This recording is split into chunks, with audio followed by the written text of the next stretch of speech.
السلام علیکم، welcome to my YouTube channel Kahani Ghar official viewers. آج میں آپ کے لیے بہت ہی انفارمیٹیو سٹوری لے کے آئی ہوں، تو آئیے کہانی کی شروعات کرتے ہیں۔ سردی کا موسم تھا، ہر طرف اندھیرا چھایا ہوا تھا اور لوگ اپنے اپنے گھروں میں سردی کے مزے لے رہے تھے کہ اچانک آندھی اور طوفان کی اتنی شدت بھری آواز تھی کہ نانی اماں آندھی اور طوفان کے خوف سے کانپ اٹھی۔ نانی اماں، آپ آخر آندھی اور طوفان سے اتنا کیوں ڈرتی ہیں؟ طیب نے کہا۔ تو اس پر نانی اماں نے کہا، ڈرنا چاہیے بیٹا، اللہ تعالیٰ کی پناہ مانگنی چاہیے کہ یہ طوفان خیریت سے تھم جائے۔ ہمارے پیارے نبی حضرت محمد صلی اللہ علیہ وآلہ وسلم بھی ایسا ہی کرتے تھے، اور یہ خوف زدہ ہونا بلا وجہ نہیں۔ جب بھی اتنا خوفناک طوفان آتا ہے تو مجھے موت کا وہ طوفان یاد آ جاتا ہے جو صدیوں پہلے آیا تھا۔ اس طوفان کے آثار نبی کریم صلی اللہ علیہ وآلہ وسلم اور آپ کے صحابہ کرام رضی اللہ عنہ نے اپنی آنکھوں سے دیکھے تھے۔ بچے حیرت سے بولے کہ نانی اماں، آپ کس طوفان کی بات کر رہی ہیں؟ ہمیں بھی اس کے بارے میں بتائے۔ تم لوگ دروازہ بند کرو اور آرام سے میرے پاس بیٹھ جاؤ۔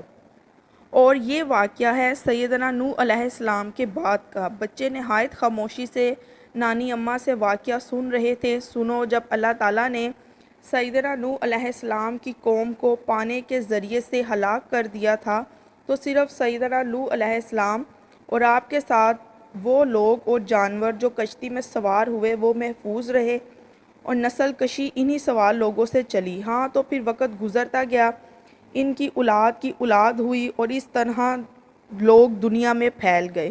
پھر لوگوں نے قبیلے بنا کر اپنے اپنے گروہ بنا لیے۔ ہر ایک قبیلے کا نام تھا۔ ان میں سے ایک قبیلے کا نام عاد تھا۔ اس قبیلے کے لوگ بہت زیادہ مالدار اور طاقت کے حامل تھے۔ اللہ تعالیٰ نے انہیں بے شمار نعمتوں سے نوازا تھا۔ اللہ کے فضل سے زرخیز زمین اور بڑی مقدار میں غلہ حاصل تھا۔ ان کو پانی کے چشمے اور مویشی بھی حاصل تھے۔ اللہ تعالیٰ نے انہیں بہت مضبوط جسموں والے اور بہت بڑے قد آور انسان بنایا تھا کہ وہ اپنی طاقت جب خود محسوس کرتے تو کہتے، ہم سے طاقتور بھلا کون ہے؟ بات ٹھیک بھی تھی کہ وہ بہت دراز قد اور نہایت زور آور تھے۔ ان حالات میں ان کے برابر کوئی نہ تھا، اور انہوں نے فخر و غرور اور اپنی طاقت دکھانے کے لیے بلند و بالا محلات بنائے، لیکن وہ خود خیموں میں رہتے تھے۔ مطلب یہ کہ ہر قسم کی نعمتیں انہیں حاصل تھیں، مال و دولت اور جسمانی طاقت بے پناہ تھی، لیکن پھر بھی وہ لوگ اللہ کی دی ہوئی نعمتوں کا شکر ادا نہ کرتے۔ اف توبہ، کس قدر برے لوگ تھے! ولید بول اٹھا۔ لیکن آج کل بھی تو ایسے ہی لوگ پائے جاتے ہیں، اس میں کوئی شک نہیں، لیکن جو سب سے بری بات تھی وہ تھی شرک۔ انہوں نے بتوں کو اپنا معبود بنا لیا ہوا تھا اور اللہ کی عبادت نہیں کرتے تھے۔ نانی اماں نے گفتگو جاری رکھتے ہوئے کہا، یعنی کہ اپنے ہاتھوں سے بنائے ہوئے مٹی اور پتھر کے بتوں سے اپنی دعائیں قبول کراتے تھے۔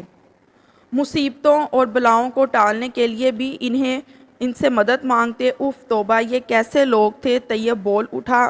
ان کو اپنی طاقت پر اتنا غرور تھا کہ زمین پر ظلم ڈھاتے، مار پیٹ کرتے اور دوسرے قبیلوں پر حملے کرواتے۔ ان کو بالکل بھی اللہ تعالیٰ کا خوف نہ رہا۔ جب ان کا ظلم و ستم انتہا کو پہنچ گیا تو اللہ تعالیٰ نے سیدنا ہود علیہ السلام کو ان پر نبی بنا کر بھیجا، اور انہوں نے اپنی قوم کی عبادت سے روکا اور اللہ پر ایمان لانے کو کہا۔ اللہ تعالیٰ قرآن کریم میں فرماتا ہے کہ جب ان سے ان کے بھائی نے کہا، کیا تم ڈرتے نہیں؟ میں تمہاری طرف امانت دار رسول ہوں، لہٰذا اللہ سے ڈرو اور میری اطاعت کرو۔ اس پر تم کسی اجرت کا سوال نہیں کرتا، میرا اجر تمام جہان کے پروردگار کے پاس ہی ہے۔ سیدنا ہود علیہ السلام کی باتیں سن کر انہیں حیرت ہوئی، تو اس پر انہوں نے کہا کہ جو عبادت ہمارے باپ دادا صدیوں سے کرتے آ رہے ہیں، آخر ہم ان کی عبادت کس طرح چھوڑ دیں؟ جواب میں سیدنا ہود علیہ السلام نے کہا، اے میری قوم، میں بیوقوف نہیں بلکہ اللہ رب العالمین کی طرف سے رسول ہوں، اپنے رب کا پیغام تمہیں پہنچاتا ہوں، اور میں تمہارا خیر خواہ اور امانت دار ہوں۔ ان لوگوں نے سیدنا ہود علیہ السلام کی بات ماننے سے انکار کر دیا اور زیادہ سرکشی پر اتر آئے۔ سالہ سال کوششوں کے باوجود صرف چند آدمی مسلمان ہوئے۔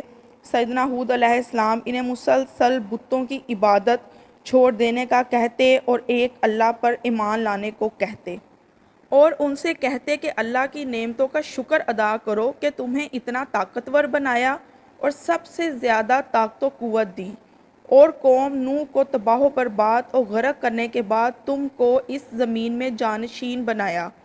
سیدنا ہود علیہ السلام نے فرمایا کہ یاد رکھو، اگر تم نے شرک کو نہ چھوڑا تو اللہ کی طرف سے تم پر عذاب آئے گا۔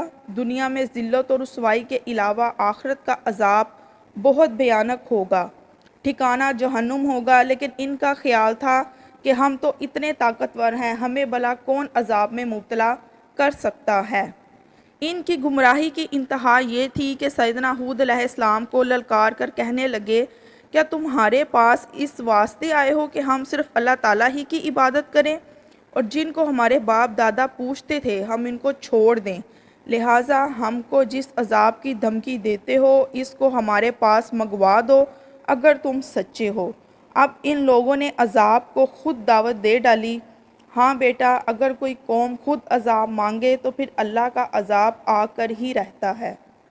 پھر قوم عاد پر جب اللہ کا عذاب نازل ہوا تو ان کے قبیلے میں شدید خشک سالی ہو گئی، بہت عرصہ تک بارش نہ ہوئی، خشک سالی میں اور اضافہ ہو گیا، کنویں سوکھ گئے اور وہ لوگ درختوں کے سوکھے پتے کھانے پر مجبور تھے، اور جانور بھی بھوکے رہنے کی وجہ سے مرنے لگے۔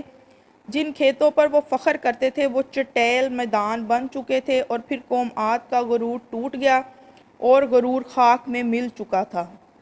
پھر اچانک آسمان پر ایک سیاہ بادل ظاہر ہوئے تو وہ دیکھ کر بہت خوش ہوئے، اور انہیں یقین تھا کہ اب بارش ضرور ہوگی۔ اب ان کو امید کی کرن نظر آ رہی تھی، اور خوش ہو کر کہنے لگے کہ یہ بادل ہم پر ضرور بارش برسائیں گے۔ جس بادل کو دیکھ کر وہ بارش برسنے کا خیال کر رہے تھے وہ اصل عذاب کا بادل تھا جو انہوں نے خود مانگا تھا۔ پھر آہستہ آہستہ تیز ہوا چلی، اور ہوا آندھی کی شکل بن گئی، اور پھر طوفان جس میں بجلی کی کڑک تھی، اور ہوا اس قدر شدت اختیار کر گئی کہ ان کے خیمے اور گھر گر گئے، بلند محلات زمین پر آ گرے۔ ہوا نے پہلے انہیں اوپر اٹھایا اور پھر بلندی پر لے جا کر نیچے زمین پہ گرایا۔ ان کی ہڈی پسلیاں ریزہ ریزہ ہو گئی، گوشت بکھر گیا اور مردار ہو کر زمین پر گر پڑے۔ اللہ تعالیٰ نے فرمایا، بالآخر انہیں وعدہ برحق کے مطابق زور کی آواز نے آن پکڑا تو ہم نے ان کو کوڑا کرکٹ کر ڈالا، پس ظالموں کے لیے پھٹکار ہی پھٹکار ہے۔ بچوں، یہ تھا وہ عذاب جو قوم عاد پر آیا۔ اف مالک، اب سمجھا کہ نانی اماں آپ طوفان سے اتنا کیوں ڈرتی ہیں؟ طیب نے ڈرتے ڈرتے لہجے میں کہا، وہ زبردست آندھی مسلسل 7 راتیں اور 8 دن چلتی رہی اور پوری قوم عاد تباہ ہو گئی، اور ان کا ایک فرد بھی نہ بچا، اور ان کا سارا غرور اللہ تعالیٰ نے خاک میں ملا دیا۔ تو بچوں، اب تم لوگ سمجھ گئے کہ میں آندھی طوفان کو دیکھ کر اتنا کیوں کانپ جاتی ہوں اور اللہ تعالیٰ سے معافی مانگ کر پناہ مانگتی ہوں۔ بالکل نانی اماں، آپ کا شکریہ۔ یہ واقعہ سنانے کا سب بچے یکجان ہو کر بول پڑے۔